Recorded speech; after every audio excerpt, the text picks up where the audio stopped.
Hi, everybody, and welcome to the Endless Celts Podcast. And as usual, technical hiccups at the start, but we'll crack on with it. I do want to give a big shout out to our show sponsor, Sharna. As I said just before, if you want to get involved in that, some decent clothing, life on the terraces for a football fan, for casual wear, 10% discount code in the description below. And also the Lurgan Celtic as well for sending us a cracking tap behind me from their last season campaign, the Wee Hoops. So that's our podcast partnership as well. So all's going well on that front, and great to have Lurgan Celtic on board. And finally, I'm delighted to be joined by Japanese journalist Dan Orlowitz. How are you? I'm good. Happy St. Patrick's Day. Good morning to you and everyone else who's watching. Yeah, exactly. Big happy St. Paddy's Day to everyone watching along. Hope probably people on the beer on anything already, Dan. So I mean, out celebrating parades and stuff. But here we're going to be here talking Celtic and Japanese football players. So we'll crack into it. And I mean, last time we spoke, Dan, was summer last year, wasn't it? Just before the Champions League campaign kicked off, around about that time. That's about right. And we were discussing the likes of Meada, Kyogo, all them types of players. But I want to start with our most recent signings and start with one in particular, and that's Yuki Kobayashi from Vissel Kobe. From what I've seen of him so far, left-sided centre-back, and Postecoglou seems to love that type of player. Obviously, Jens has left on the pastures new in Germany. What was the perception of him before he moved to Celtic in Japan? Especially last season for Vissel Kobe, Kobayashi was a bright spot in a team that could be uneven.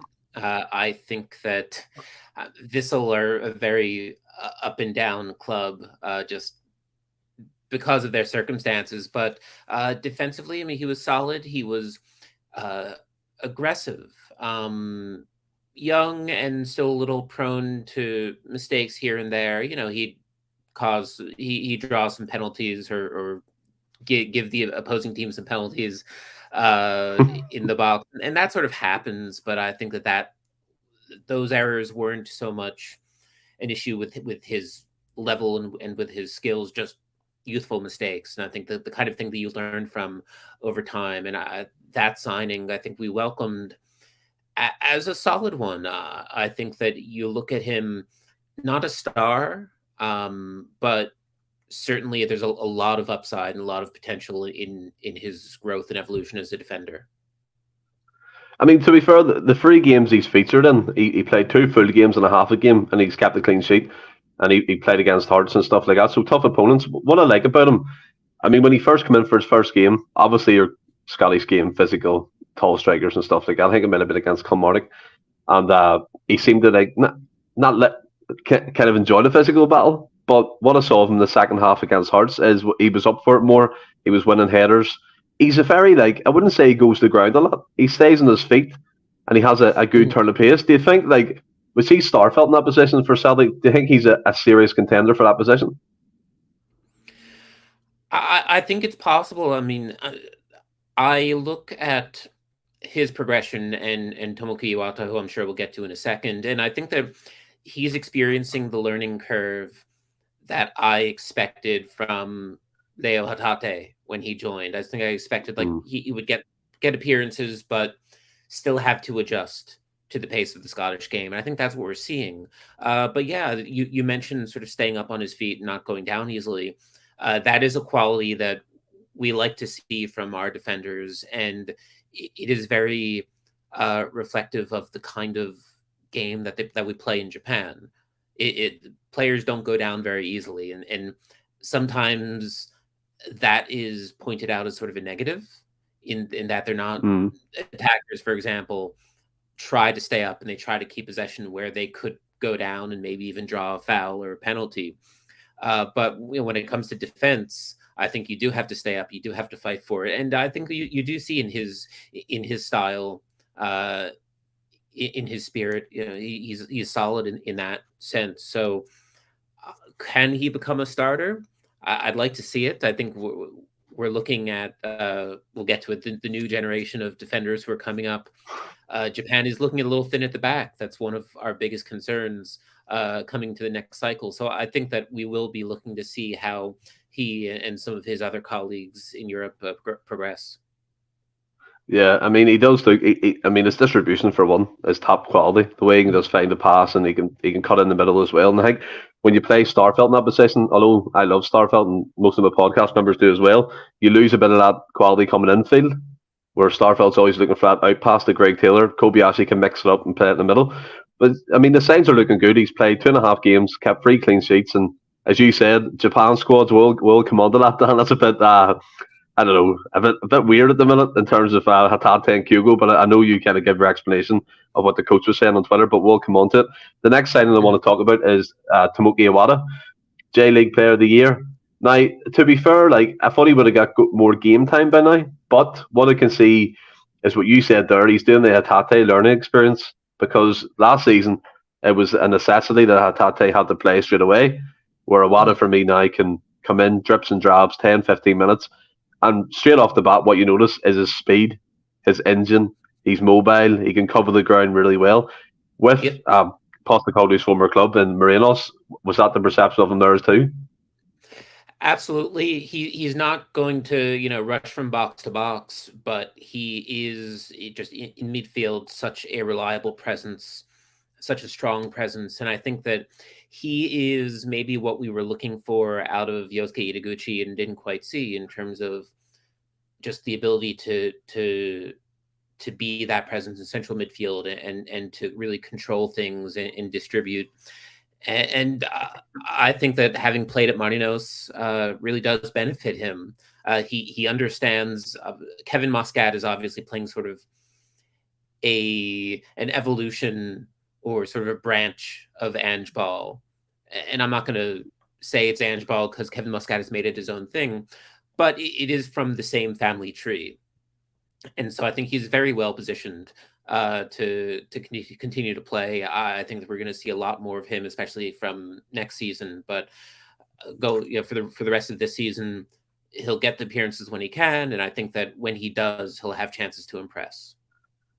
Yeah, Charles Smith comes in. Iwata next season will push for Moy for a starting place. That brings me on to my next point. Do you think this signals maybe a formation change, possibly in European football, by Postecoglou? Because he alluded to it in January, saying that he's looking ahead to try different things. Is that something he's done at his former clubs?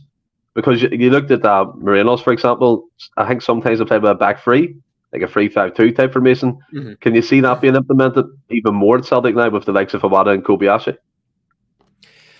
I think that when you have the depth that he is clearly assembling to be able to make those sorts of formation changes and to mess with different systems, you go with it. When he was in the J League, I've said some variation of this when Ange joined Celtic. It's plan B was always plan A, but better. And I think that works a lot of the time in the domestic leagues. Worked in the J League. It has certainly worked in the Premiership. But when you're getting into Europe, when you're getting into the Champions League, you do need to come up with alternate plans. And you do need to adapt. And so I think you could very well see different ways of doing things, but still with that same core, the never stop, always connecting passes, always pushing forward. I think you can keep that philosophy, but change the shape of it. Yeah, I mean, I remember you saying before in another podcast you're on, the second season when you see the best of Postecoglou, and it certainly seems like that, even though we kind of steamrolled the league last season in the end. This season we've kicked on another level, and I still think there's levels there to be reached. But before we go on to Postecoglou himself, just a final point on Iwata, and that's the transfer fee, Dan. Now, again, another issue that we spoke about before. When is the J League, do you think, going to take advantage of this? I know that they're good-natured and they want their exports and their players to go on to European football, achieve success because that's good for their club. But I mean, the reported figure, 875 grand, I believe, something in around that, to £1 million. That, for me, is a snip for a J League Player of the Year, isn't it? It is. I think that this does, in part, come from how Yokohama F. Marinos as a club are doing business. And there are issues with that. The fact that they did let so many important players leave over this winter, and they didn't really make the signings to fill those gaps. I don't really know I don't know if they've reported they won't report their financials for the fiscal year until I believe May or It's June. rumored fee. So maybe rumored fee. Yeah, I mean it's the same thing as they did with Daisen Maeda, which is a loan to sign over the summer. So it is what it is. But the J League has talked about this. Japanese football officials have discussed the fact that yes, they can't keep letting the best players go for free because the clubs do need money to invest back into the academies, invest back into the first team. Hmm. We are seeing this year, and this is getting really into the weeds, and I apologize to the Go listeners as far because as you want. Go as far as you want. but the J League is changing how it distributes money to the top finishers in the league over the course of the season, and they're adjusting it so that instead of, I believe it was a 2-to-1 ratio for the top J1 performers, the top J2 performers, it's going to end up being something like 7-to-1. Right. With the goal of really rewarding clubs that perform well in the J League and helping them become bigger clubs, because I've talked a lot about parity in our league, and that is exciting because it does mean that you truly don't know who's going to win the league in most seasons. Hmm. But by not having a super club or 2 or 3 or 6, by not having that elite tier, you are creating a situation where none of the clubs can really get too far ahead. And that does hinder growth when it comes to continental performances, when it comes to clubs having resources to being able to sign elite players like Andres Iniesta, for example.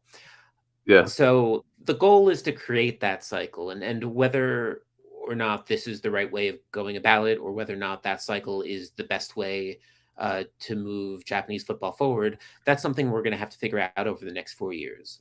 But Uh, I think the league is aware, and that they're working on it. I think that some clubs are becoming better than others and more savvy about pushing for transfer fees and more advantageous contracts. I mean, we had the difficulty of getting O from the South Korean club he was at. They were kind of holding out for a bigger transfer fee, and you expect that. I mean, the J League. Let's be fair here. I think the ignorance is gone now. We all know the Hmm. quality of players that are coming through and coming over to Scotland and other leagues like the Bundesliga, La Liga. They're all performing really well, and they go by the Japan national team. I mean, outstanding performance at the World Cup. So there's no one having ignorance on my part towards it. Do you think the end goal is? I mean, the Japan national team to probably win a European trophy or an Asian trophy or whatever? Or do you think they're trying to make the J League one of the best leagues in the world?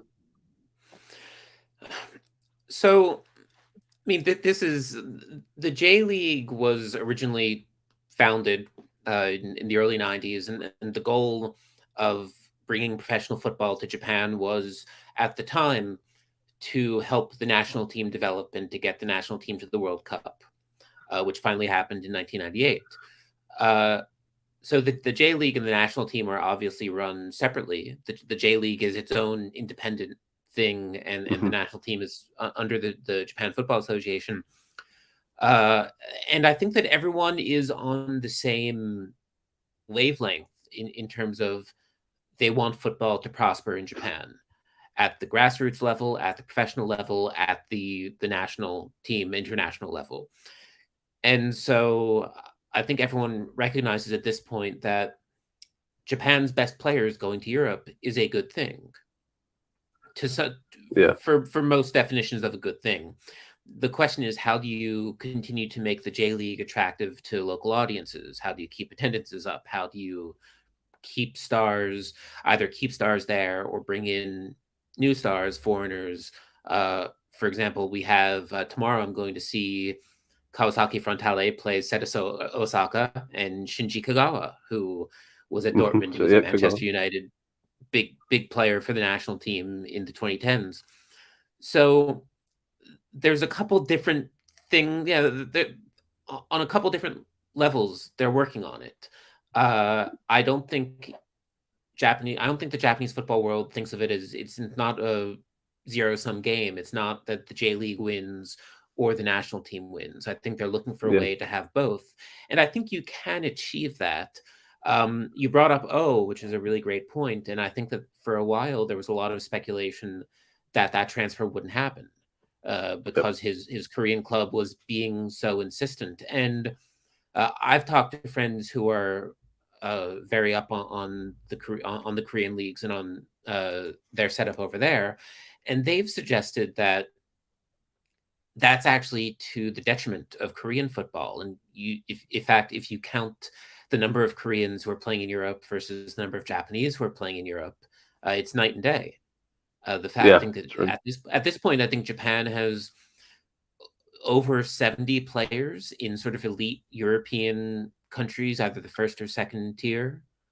Yeah, So for Japan to get that far, yes, you have a lot of good players, maybe not spectacular. You have a lot of good players going to Europe when they could afford to stay in Japan for another season or two. That's maybe an issue. Do you really need to go to Belgium when you turn 21? Do you need to go to Portugal when you turn 21? Can you afford to maybe yeah, stay in the J League for a couple more seasons and then go to Germany instead, or go to France instead, or go to Scotland instead? So yeah. that's something that I think that we have to work on over the long term. But Korea takes a much more conservative approach. I think that clubs there, they want that revenue, and so they're going to push harder for that transfer fee. And I honestly forget what O's transfer fee ended up being reported as, and I'm sure it might have been higher than Iwata or Kobayashi. But yeah, it's sort of a different way of doing things. But if you look at how Japan is doing on the international stage at this World Cup, we are getting results there. And so it's just, Yeah. again, that question of how do you turn that into cash flow? I mean, it's hard to because I'm a good point. J League players seem to have a very good standard. The players have a good work ethic to the game, 100%. Brown Warrior come in questioning what the Japan manager said about Scottish football. We will come on to that when we talk about the World Cup squads and stuff. But they come back. I think that one of the big things as well with Japanese football, from an outsider point of view, I barely know. I'm going to be honest. I know little about it other than the players who signed. It seems to be the university system interests me because obviously they're educated. And then you look at Hatate, you look at Kyogo, they to me haven't hit their peaks. So is that what you're like referencing to? Like a young Japanese player, 21, can kind of skip that step going to Belgium, failing at Belgium and coming back to Japanese football only to get that move later. If you cut that out, then there might be a progression with the football then. So there's a couple routes there, and the issue with, sorry, I'm just trying to think of where to start with this because you I'll get really deep here. So let's say that you are a Japanese player in an academy system, either in an academy system or playing for a notable high school program. You turn 18. You have two options.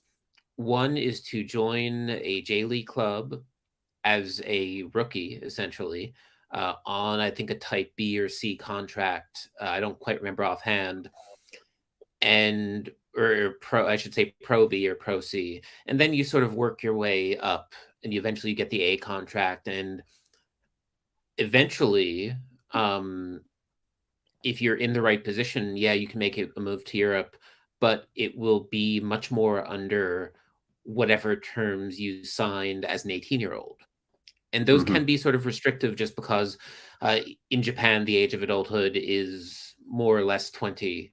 That is changing for some things. But when you're signing as a teenager, you don't necessarily have as much freedom going into your first club. Or you can go to university, play there, play for a J League club as a special designation player. That's this program that the JFA has where you can join a J League club, participate in training, even get called up for games, and keep Mm-hmm. your college eligibility. So you can still play for your college team. You can still represent them in the Emperor's Cup, for example, which Calvin Mitoma did, and him at Brighton, I think, is the best example of what Yeah, he's a cracking Japanese player. universities can produce. Amazing player. And I think that what that does is if you're coming into the J League from university, it gives you a better circumstances under which you can sign a contract, because if you're coming up from the academy, well, your academy club is going to have first dibs at signing you. If you're coming Mm-hmm. from university, you can sort of talk to whoever you want, and you can set the terms. So if you're 21-year-old Kaori Mitoma, and you go to Kawasaki Frontale, you say, hey, Urawa Reds are offering me more money. This is an example. I'm just sort of throwing this in. Don't take this as That's actually this is happened. just right. I mean, Mitoma was attached to Kawasaki for a long time. But for example, if he wanted to say, well, Urawa Reds are offering me more money, but I will sign with you if you set a low release fee for a European club. Mm-hmm. So that's how, for example, players like Wataru Endo will play with Shonan Bellmare instead of hopping straight to a bigger club. It is their way of, this is also how smaller clubs secure the services of good players who they normally wouldn't be able to sign. So this goes back to what I was talking about in terms of how to structure the contracts to make it more, to benefit J League clubs more. And it's a question of, well, how are you structuring the youth contracts? How are you structuring the contracts for new pro players? How are you structuring contracts for players out of university? Kyogo had a few years at Gifu and then Kobe out of university. Mitoma had a season and a half at Frontale, and then he went to Europe. I mean, the Premier League via Belgium, essentially. Mm-hmm. And so they do, I guess some managers here have talked about the idea of, well, if you're going to go to Belgium or if you're going to go to Portugal and you're not going to make the bench for 90% of the games, if you're only going to get garbage time, what's the point of that? When you could spend another season or two in the J League, starting every game, getting full appearances, raising your profile. So it's a complicated thing. And I think that a lot of players, they look at this national team and they look at how many players are in Europe and they look at how young the players are when they're going to Europe, and they feel that pressure. So they think, oh, I have to go to Europe sooner. I have to go younger. I have to, and so it's a challenge. And not everyone some players go and they sort of disappear into Belgian and Portuguese first and second tiers, and some players do impress there and then step up to the Bundesliga or Spain or wherever. So it's just a question of not just what's the most efficient, but what's the best plan for these players and how do they grow? Yeah, and again, it goes back to it. It seems like a wee bit of a culture thing there. You say that players feel pressure to move early on and early on. Well, we'll talk about the Scottish football a wee bit in the J League now because they seem to be interlinked, obviously, when we're talking. And the broader landscape of it, I see Motherwell sign Ricky Danzaki, Hearts have signed Yutaro Oda from Vissel Kobe as well, and then Aberdeen are linked with Ricardo Rodriguez as a manager. But before we go into the ins and outs of it, do you think that this could be a good thing as well for Scottish football? Do you think this could be not like this is I don't want to sound disrespectful, but a feeding ground if you're getting Japanese managers coming in, or is it open a different landscape up with Postecoglou coming into the league? I think that I'm really curious to see how Ricardo Rodriguez does if this Aberdeen move does go through, because I think that it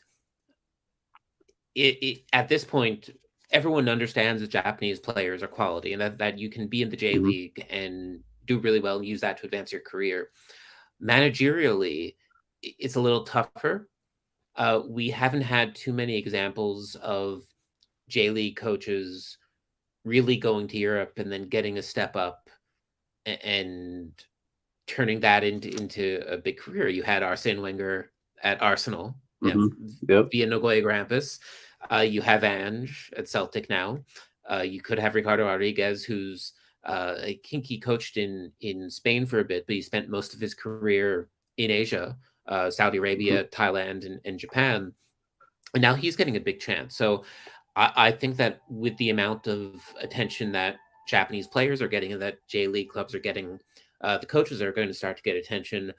From my perspective and from the Japanese football perspective, we do want to see more coaches go to Europe.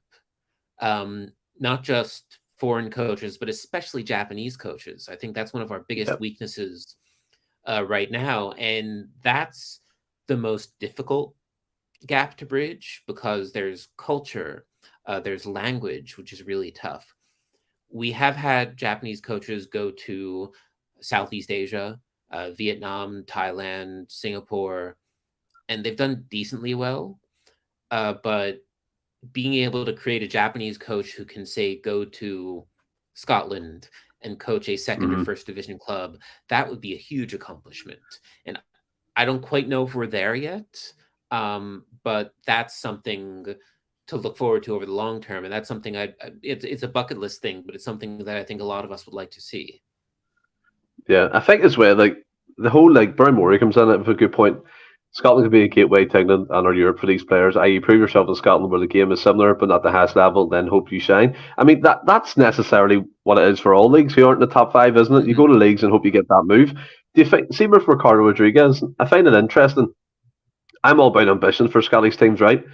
I don't like seeing the journeyman Scottish players signing for the same club or another team in the SPFL or as a free agent being dished around clubs, all that type of stuff. For me, they look at Aberdeen and they're showing a bit of ambition here if they go for Ricardo Rodriguez. Mm-hmm. Alan Burrows just went in there as the chief executive. What can you expect from a Ricardo Rodriguez team? We know that you're a Reds who were linked with Giakoumakis. I think it was they put a bid in for him. It wasn't quite successful. That's Mm-hmm. where the link comes with Celtic there. What can you expect from a manager like him? He has done a lot in Japan. Over, I think he's spent five. I want to say five, maybe six total seasons between Tokushima and then Urawa. He helped Tokushima get back into the J1, which was a really big accomplishment for a club that doesn't necessarily have quite the amount of resources that some of the J2's bigger clubs have had over the years. He came into Urawa, and despite being on paper one of the most successful clubs in Japan, league title, two continental championships, a number of league and the Emperor's Cups. They had been very aimless, directionless for much of the last decade. Um, if I were uncouth, I would say it's been a shit show at Urawa for quite a while, but he came on and the 2021 squad. I mean, they finally found direction, and even though it was the pandemic and you had attendance restrictions and the support restrictions, and it was a bit wasteful to have them playing such interesting football under those conditions, but he gave them direction and they responded and they won the Emperor's Cup, which was a big deal in Japan. There were very high expectations for them to contend for the J1 last season, and they struggled with injuries and there were some finishing issues. The attack just never quite clicked into gear at some key points in the season. And despite getting to the finals of the current Asian Champions League, which finishes in late April, early May, they were never really in contention for the league. And once they were out of contention for the J1, the fans sort of shifted away from Rodriguez. And Urawa fans are very much like Celtic fans in terms of their passion. Yeah, In terms of that Urawa fans have an expectation that every season their club is supposed to contend to win the J1. yeah, And I think Celtic fans feel the same about their club. The difference is that I think Celtic have the talent to do that every season, and Urawa haven't necessarily had that talent. But the expectations are still there. And so when the fans know they aren't going to get what they want, they say, well, on to the next person, whoever this is. And this yeah. was the club had a 3-year rebuilding plan that ended last year, and so now they've sort of moved on to the next phase, and they've brought on Skorja, who coached in Poland for many years and was very successful there. But Rodriguez, I think that he can do interesting things. I mean, it's tough to go into a league where you do have this 2-horse race at the very top of the table. You Yep. do have to you do need measured expectations, but you do have a coach who's done well in Asia, which is a very challenging region to be a manager. It takes a lot of different skills, and I think that he can bring that to Scotland. On the point of Scotland possibly being this sort of stepping stone league, yes, I agree, and that is what Belgium is. That is what Portugal has become for a lot of Japanese players. Belgium, in particular, because you have Saint Troiden, who are Yep. owned by a Japanese company. Daichi Kamada started there. Takehiro Tomiyasu started there, and now he's at Arsenal. Daniel Schmidt, who's currently sort of Japan's number one goalkeeper, is currently playing there. So you do have a lot of players going up through that system, and St. Troiden is their stepping stone. And then if they can make it, if they can hack it, they move to bigger clubs and bigger leagues. And so I see no reason why Scotland can't be a similar league. And it helps because, especially for players whose ambition is to play in the Championship or the Premier League eventually, because you do get that help with an English work permit. And so there's nothing but positives there. I mean, a lot of EPL clubs love using Belgium as their feeder clubs type thing. They've been sending players on loan to there, the City Group especially. Just to come to the comments, Brian Moore, you're kind of backing up what you're saying. Scotland was always a good stepping stone for Scandinavian players. Anthony Dunn, right, buddy? Problem is for the other teams, the ambitious or left field moves haven't worked out so far, i.e. Glass Maloney. I love Scottish football, but sadly the majority of it is very insular and a backwater. Again, yeah, totally agree. And what Dan was saying there, you have to temper expectations with Rodriguez coming in. But again, I'm looking at it going, Aberdeen should be looking to break the mould. If you're getting a manager in like Ricardo Rodriguez, you should be aiming a wee bit higher, especially with a decent budget. Not Charles Smith coming back in. The standard of the SPL players not the best. Overall, the J League players will raise this and give Scottish youth players a new outlook on how to improve. Yeah, and what I love as well, Dan, we'll move on to the Celtic chat again.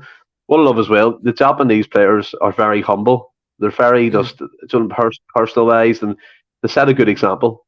I haven't seen a bad egg yet coming out of Japan for Celtic. I don't know if you've ever heard of any cases, but I'm sure there is, obviously. But you look at Meada, you look at Kyogo, Hatate, they're always bowing when they come off the pitch. They're respecting their opponents. To some people's displeasure, by the way, get over to seeing if they're all right all the time. I don't mind it. It's just a part of the culture and stuff. But we'll talk about the Champions League. And I remember we tried to organise the come on and stuff, but things were happening in my personal life and you as well, Dan. We couldn't get it organised. But we'll just kind of gloss over it here. Where do you think the likes of Hatate and Kyogo and Meada ranked in that Champions League group for Celtic? I mean, Hatate's performances were phenomenal. I think he had to be the highlight for us. And, I think it was a disappointment. I think everyone was sort of disappointed to not see Celtic get more out of that group. But individually, I mean, it is their first times as players testing themselves at that level.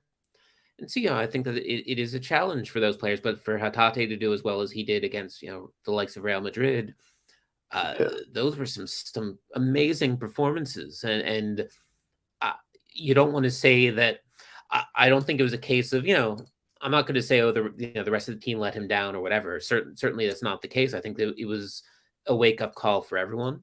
But especially in those sorts of really difficult games when you're outmatched in terms of squad quality, I mean, those are the games that you're looking for good performances. Those are games that you want to see how much can these players push it. I mean, Hatate can do whatever he wants against in the domestic league, and he has, but how far can he go against top European oppositions? So it was just a joy to see him pull those sorts of games off, and the anticipation is that he'll be able to do more of the same next year. Yeah, I mean, talking about Hatate, I watched the wee contemplation video of him against Real Madrid in the Champions League there yesterday, and there was points in that game where he was literally going past them like they weren't there, and he was playing crossfield passes, the famous one on the volley, pinged to the left. I think it was Jada caught it. Do you think, like with Hatate, now we'll bring the Japanese manager into this, he questioned the level of Scottish football. Personally, I think that's going to virtual signal signs that these players want to move on, which I don't want to happen. But do you think with the likes of Hatate and Kyogo, if they continuously get overlooked by the Japanese national team, do you think maybe they will be questioning if they have to move on? Or is it the case of the stick and twister and just keep playing and they'll get their chance? So I think that I think now we're getting into it, but I think that Moriasu's comments, I mean, I translated them. Obviously, I'm sort of translating live on the fly as he's saying this, and I think I thought I was being fair to what he said, because he did say that, like, well, they consider the level of what each player is in and how they're playing on a regular basis, and I think that there is a difference.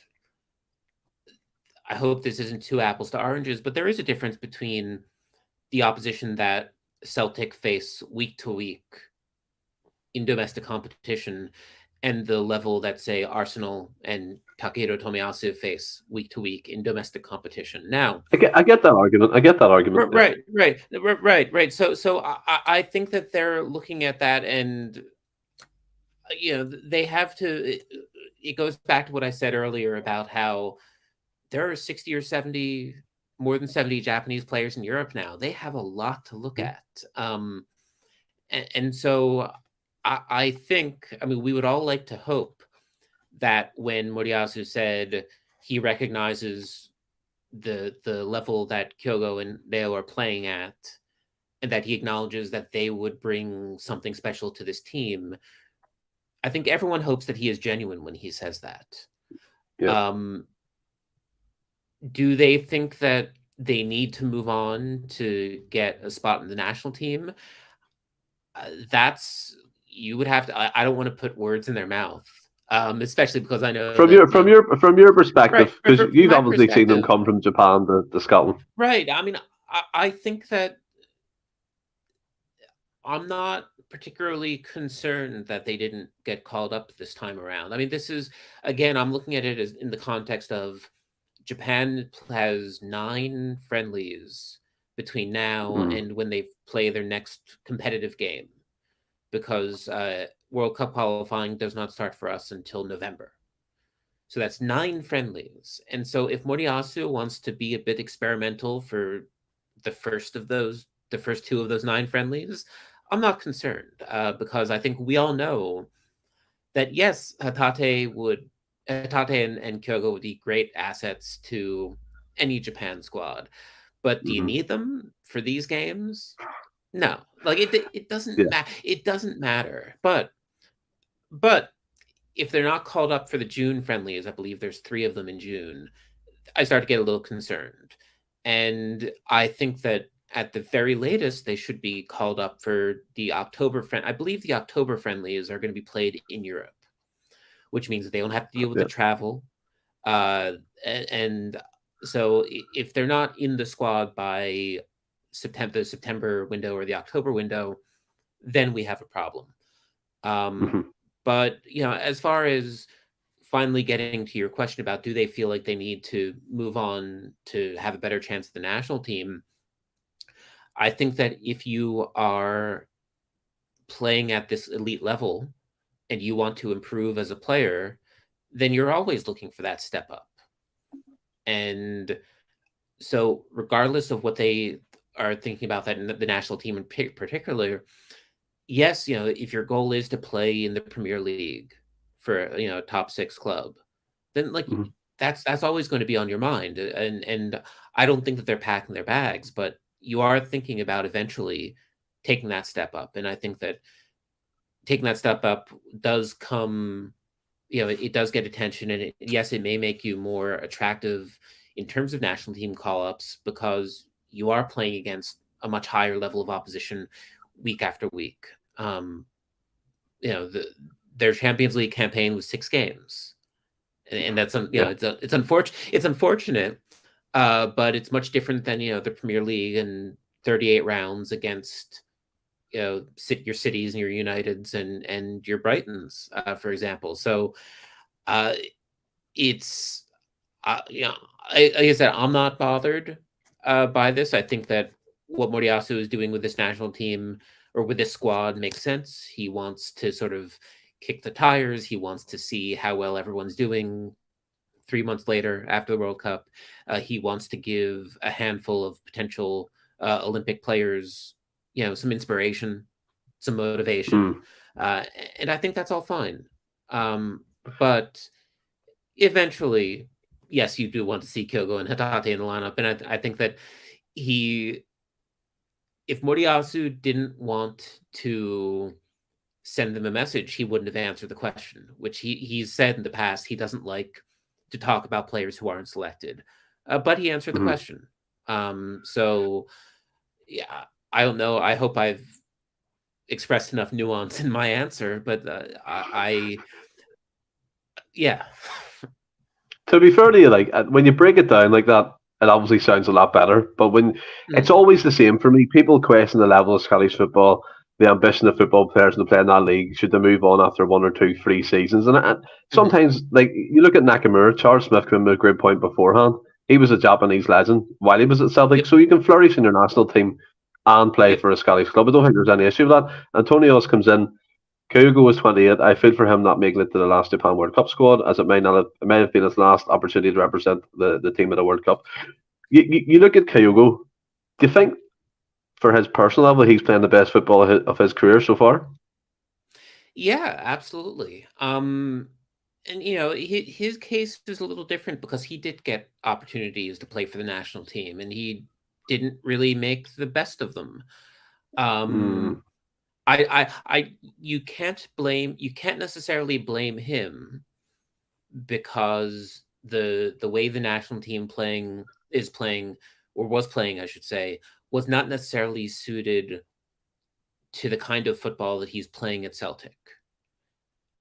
But the problem that you have is that, well, if you're getting called up to the national team, you have a week on the practice pitch. You have a couple days to practice, and then you have 2 games, and you do have to make the most of your opportunities when you get them. So that is a little on him. I'd say a little on him, a little on Moriyasu. But I think that the one challenge that those of us who follow Japanese football are guilty of is that when we look at the national team, when we critique the national team, when we critique Moriyasu, it's because Moriyasu isn't playing the kind of football that we think he could play with a little more bravery, given the tools he has at his disposal. Because you can, if you want, you can play Ange ball with this team. As far as Kyogo's age, I mean, he'll be 32 or 31-ish, 31, 32 for the next World Cup. I don't think that's an unreasonable age to play for Japan. I forget how old Yuya Osako was in 2018. I mean, he was sort of on the bubble for Qatar, and he's in his early 30s. It's especially when it comes to Japanese players. I mean, we have so many very accomplished Japanese players who are playing into their 30s, even into their 40s. If you look at Kazumura into his 50s. So was another footballer signed for a Portuguese team? He's 50 in his 50s or something.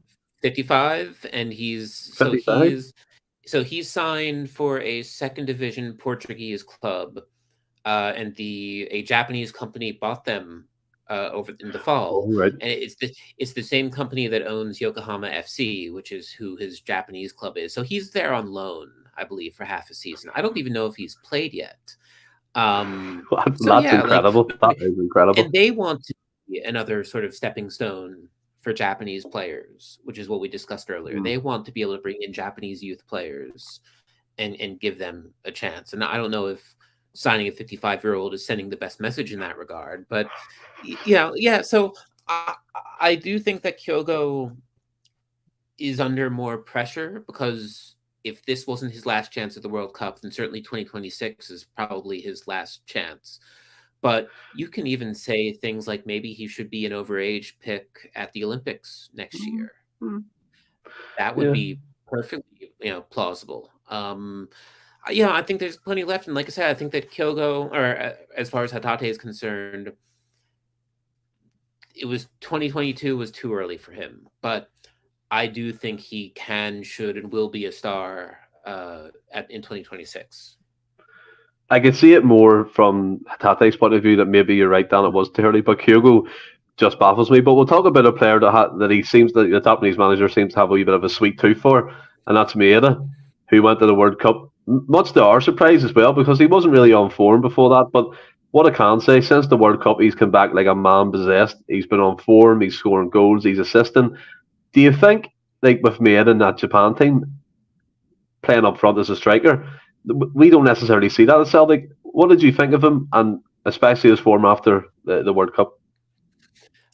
I think that you look at how he played for Japan, and he is probably the best argument for the people who defend Moriyasu's squad selections. The fact that I think that there are a lot of people who say, as you did, well, if you have to pick, he's probably the worst of Celtic's three main Japanese players. Lionel Messi. But you did see why Maeda was called up, because his work rate, his intensity, was what helped Japan press and and make those counters, and that's what changed the pace of the game for Japan. That he was the difference maker there, and that was because those skills, that aggression, that pressing, that was what Moriyasu needed to play that sort of counterattack, to play that rope-a-dope. And could Hatate have worked? I don't quite know.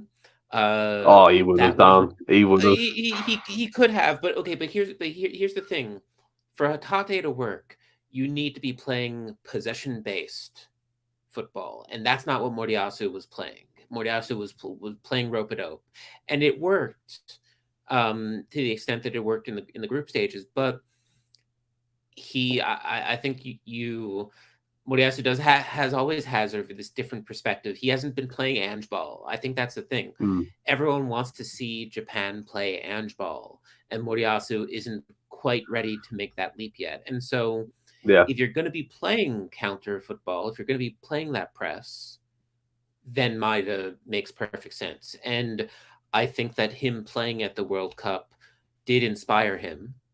I think it showed him that, yes, you can keep at it, and you may not have the technique, but if you bring that persistence, if you bring that energy, you will be rewarded. And so I think that that's totally natural to see his form since he's come back. And I was really happy to see him do that well at the World Cup, and to see him doing well. I mean, he's such an entertaining player in a different way than Hatate and Kyogo are entertaining, but like he had all of the elements in him to become this sort of cult hero type at Celtic, and he's succeeding in that regard. And so I think that he's still got he still has room to grow, and he's still a very relatively young player, and he's got I think that he can absolutely be a key part of Japan for this cycle.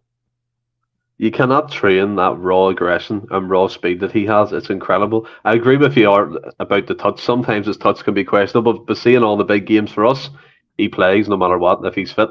To round off the World Cup chat, Charles Smith comes in. Can you see Ange ever taking the Japan national team if the job came up?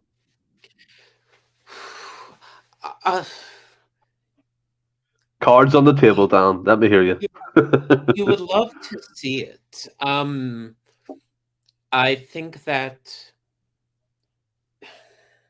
I know he's talked about not wanting to do he's talked about preferring club football because you are working with the players every day.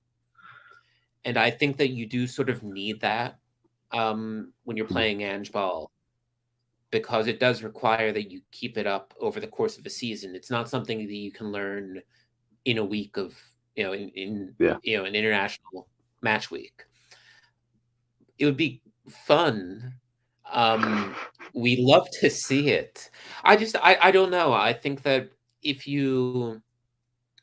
think the JFA is sort of skittish on foreign managers. It's been sort of up and down especially over the previous decade. You had Zaccheroni, who won the Asian Cup very early, but underperformed in Brazil. You had Aguirre, who had his complications. You had Halilovic, who had tried to change things up too much, but maybe butted heads with the football community here a bit too much for his own good. I'll tell you, the media here love Ange. Oh, no. Yeah.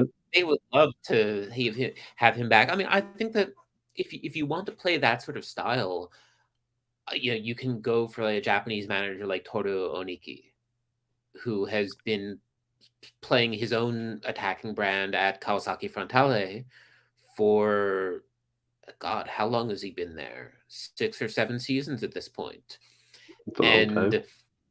It has been, and they won 4 J1 titles in that span. That you look at why Hatate was such a good player.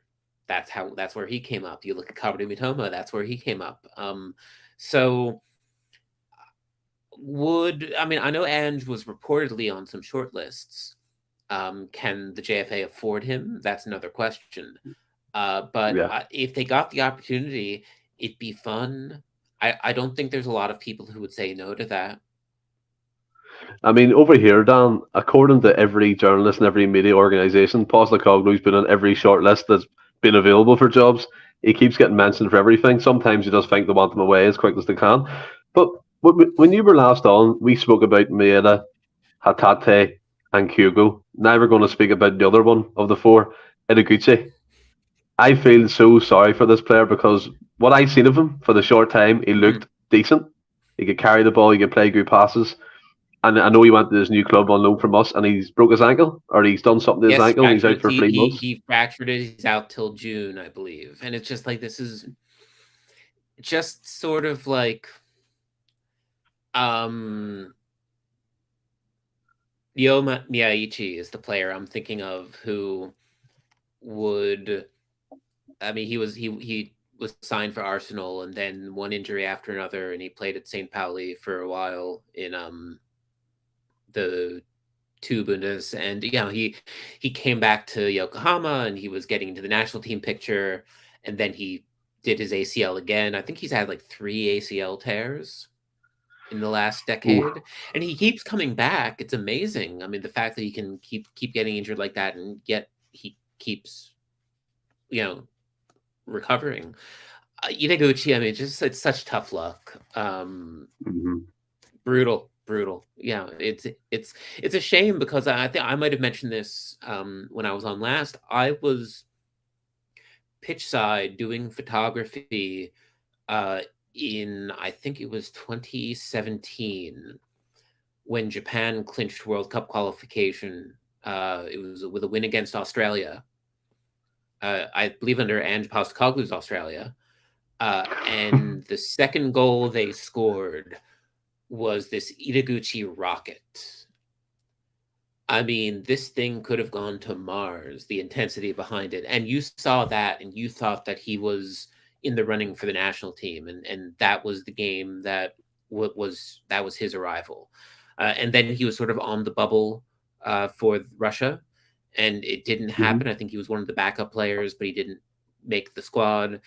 And then he went to Leeds, and that didn't really, his whole thing in Spain. And then he came back and went to Celtic, and you thought that maybe this is a turning point. It just, the bet didn't pay out. And I think he's, still on loan. There's hope for him yet, but some players just don't luck out when it comes to injuries. It's really all you can say. I mean, we've had a few injury-prone players over the years. The thing about Ideguchi for me was, I remember you were telling me what kind of player he was. You got excited, and you were excited to see that. And when he came onto the pitch, he looked good. He basically what you said, the player profile at that time. And he went to his new club, and he seen these snaps of him in training. He was enjoying training again, going to get minutes in the pitch, and he plays a game, breaks his ankle. It's terrible. Yeah. Anthony Dunn comes in, looked good when he came on his debut, but was targeted by the Alloa Thugs. Then looked good against Blackburn in pre-season and got injured again. 100%, Anthony. Totally agree. I'm going to put you on the spot here, right? Mm-hmm. And I didn't send over to you because I totally forgot about it. But just to kind of round off the podcast, and thanks, Dan, for coming on again. if you could pick 3 players out of the J League to watch out for, maybe for the next move, who would it be? I'll give you. Well, let's see. I'll give you one. I'll give you one because I'll be honest. Like I'm still sort of getting back into the swing of things. I mean, my match I was out. I had I had long COVID over the winter, so I missed a lot of moves. So I haven't really gotten to see the full breadth of the league these days. But the one player that I'll tell everyone to look out for is FC Tokyo attacking midfielder Kuryu Matsuki, who has missed the last couple rounds. He was on duty for the Japan under-20s in the under-20 Asian Cup, and he is bound for Europe. He is going. I think that he'll go, if not this summer, then in the winter. A phenomenal talent. Really did well in his rookie year last season. Continuing to grow. I think that there's a lot of potential. I mean, really, if you go and find highlights of this under-20 Asian Cup, Japan fell in the semis last night to Iraq. I think it was after extra time and penalties. So one of those games. But yeah, you're going to see so much more talent out of that generation, out of the generation that is approaching the Paris Olympics. If you look at the squad, which I did bring it up to you earlier, but the fact that there are a couple players who are going to possibly be in the Olympic picture.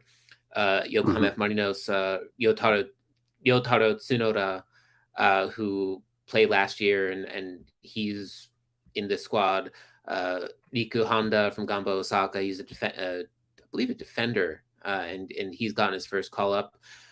I'm a big fan of Kosei Tani at goalkeeper, who he was the goalkeeper for Japan at the Tokyo Olympics. He's been on loan at Shonan Bellmare for the last couple seasons, and this year he's back at Gamba Osaka, where Itaguchi played. You'd like to see goalkeepers go to Europe and make the first team. That's the biggest challenge.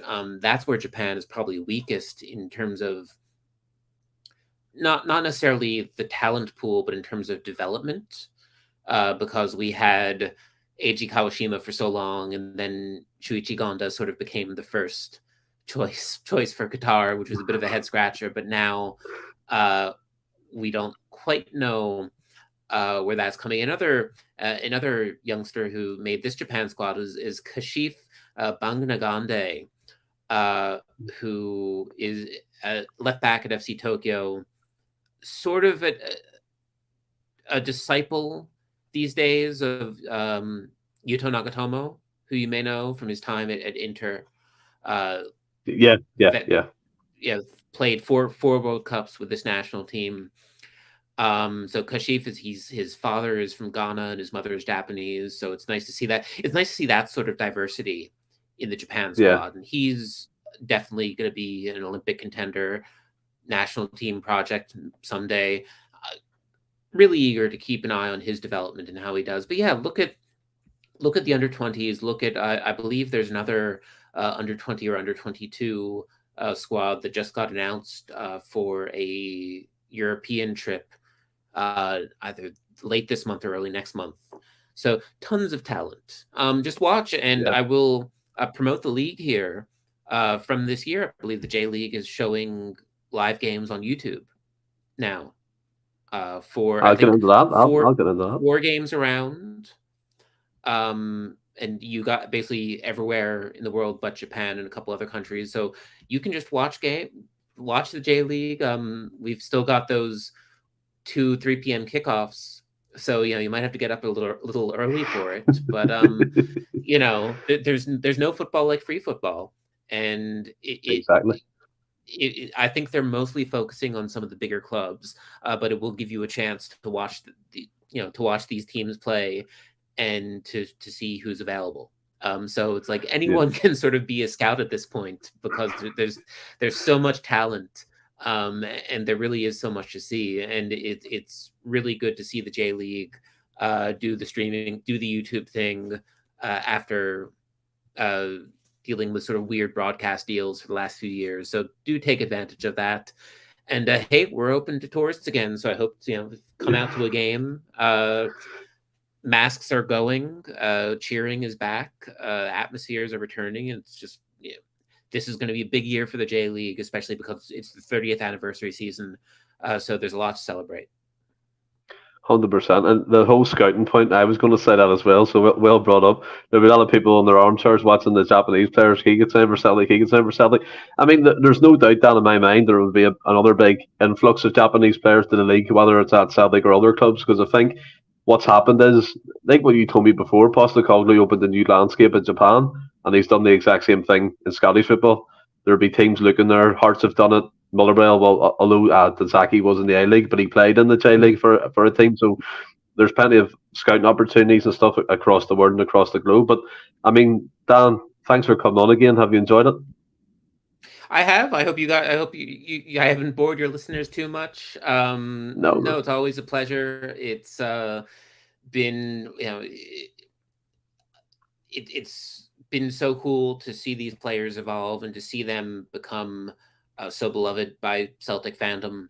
I think that those of us who in the beginning were, blowing the horn for Ange and saying that, listen, you just got to trust him.